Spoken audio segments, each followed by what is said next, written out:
according to the study, only 24% of people have basic financial literacy and only 8% have high financial literacy, and yet 69% of people think that they have high financial literacy, which means we're a lot dumber than we think.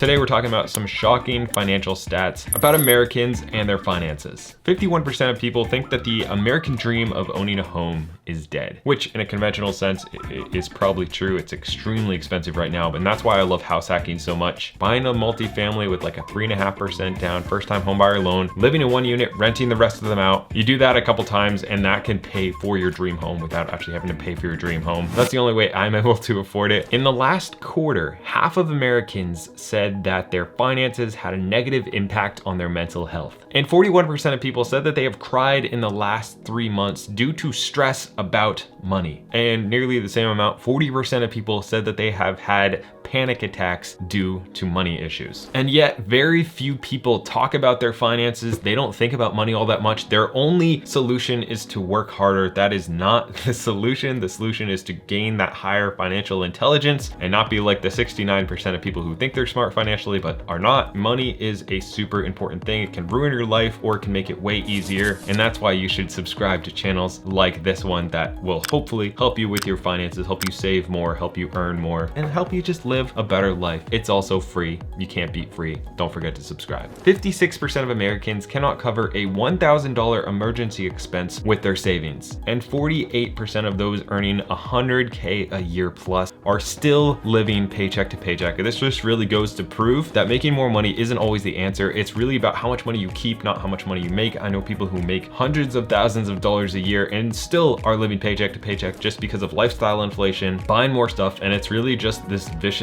cycle that is not fun. Overall, prices of goods are up 13% of where they were 2 years ago. So if it seems like your money is not going as far as it used to, that's because it's not. And this really affects those who don't have a lot of money way more than it affects those who have a lot of money. And that's why it's super important to find ways to cut expenses before they get really out of hand. You start going into debt. It can be a really vicious cycle as your entire cost of living is going up and most people's pay is not going up in accordance to that. It's just kind of sad. Only 22% of Americans who are nearing retirement say that they will have enough money to retire, which is down from 26%. That is a shockingly low number of people. That means that almost 80% of people don't think that they're gonna have enough money to live on in retirement. And this is why it is so important to start planning early, start as soon as possible. When you start investing at 20 versus 30 versus 40, how much you're gonna have at the end when you reach retirement is gonna change drastically. So start, even if it's small, as soon as you can.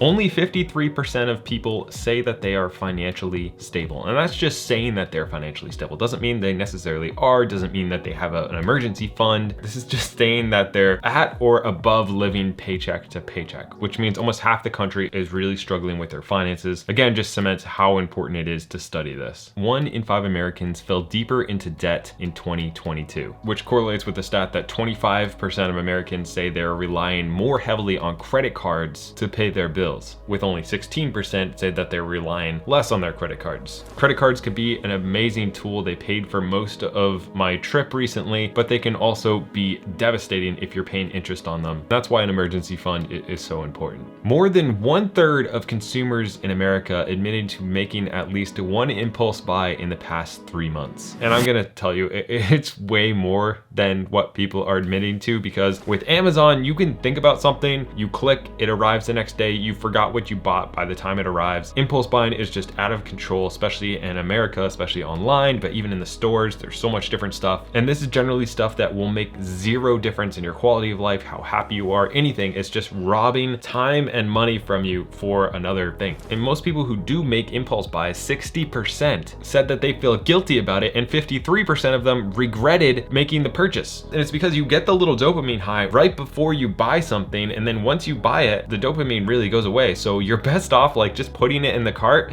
and then getting rid of it, as opposed to actually going through and buying it, because you're probably gonna regret it if it's an impulse buy. Different age groups are actually more and less worried about possible recessions coming up and kind of the state of the economy in general. 71% of Gen Z is feeling stressed financially, as opposed to only 42% of baby boomers. And there's a bunch of different reasons for that, but a lot of it is baby boomers have seen different recessions recessions before, they know that they only last on average about 13 months. And therefore, those of us who are younger have a lot more fear of the unknown as opposed to people who have lived through multiple recessions and realize that we will get through the other side as long as you are planning and financially stable. Buy now, pay later has become hugely popular recently, and it is devastating, with 60% of people having problems making their minimum payments on those buy now, pay later things, and 2/3 admitting to still paying for something after they no longer have the thing. So you bought a TV with a buy now, pay later, you're paying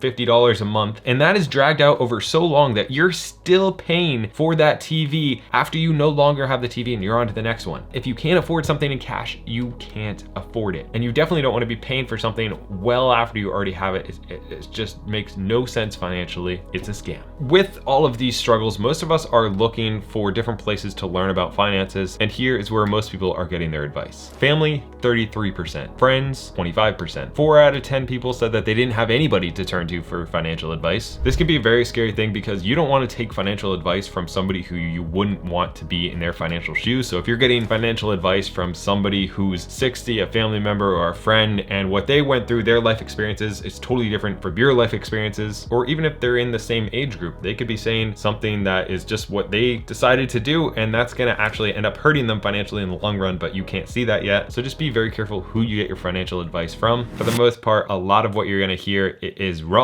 or might not be the best decision for you. That's why I love to read so much. Where a lot of people are turning right now, especially younger people, 1/3 of them are turning to social media and are implementing things they're hearing on social media, whether it's YouTube, TikTok, Instagram, whatever. Gen Z said they are most likely to get financial advice from YouTube. 43% said that, followed by millennials, 37%, Gen X, 20%, and baby boomers, 6%. And it's honestly between books and YouTube is where I've learned most everything I know about finances. So it's not necessarily a bad thing. It just depends on who you're following, I guess. 58% of Americans feel that finances control their lives. And that's probably because it does. We spend the best part of every day working for money. So we're literally trading our time for money, and then we waste that money. We try to buy a fancy house, a fancy car, fancy clothes, lavish vacations, impress our friends. And that leads to us always having to work more and more, feeling stressed about our money, crying about our money. All the things that we've talked about all comes from not managing, spending, and keeping the money that we do already have. We always look for earning more as opposed to taking control of what we already do have, which I think is the fastest way to change your finances. 24% of Americans have no savings set aside for emergencies. The average credit card balance for US households is $8,942. 87% of Americans are stressed about inflation. The average return of the S&P 500 over the past 100 years is over 10.359%, so over 10%. That's why it's super important to invest and be in there as long as you can. There's tons of ups and downs, but the important thing is the amount of time you're in the market, not trying to time the market. That's why I invest in things like index funds and the S&P 500. If you want to start investing and get some free stocks, you can check out Moomoo with the link down in the description, and you can get up to 16 free stocks when you fund an account with different amounts, all the way up to getting free Tesla and Google stock. I mostly use it just to invest in index funds, but you can do whatever you want. Thanks for watching. Don't forget to subscribe, and I'll see you next week.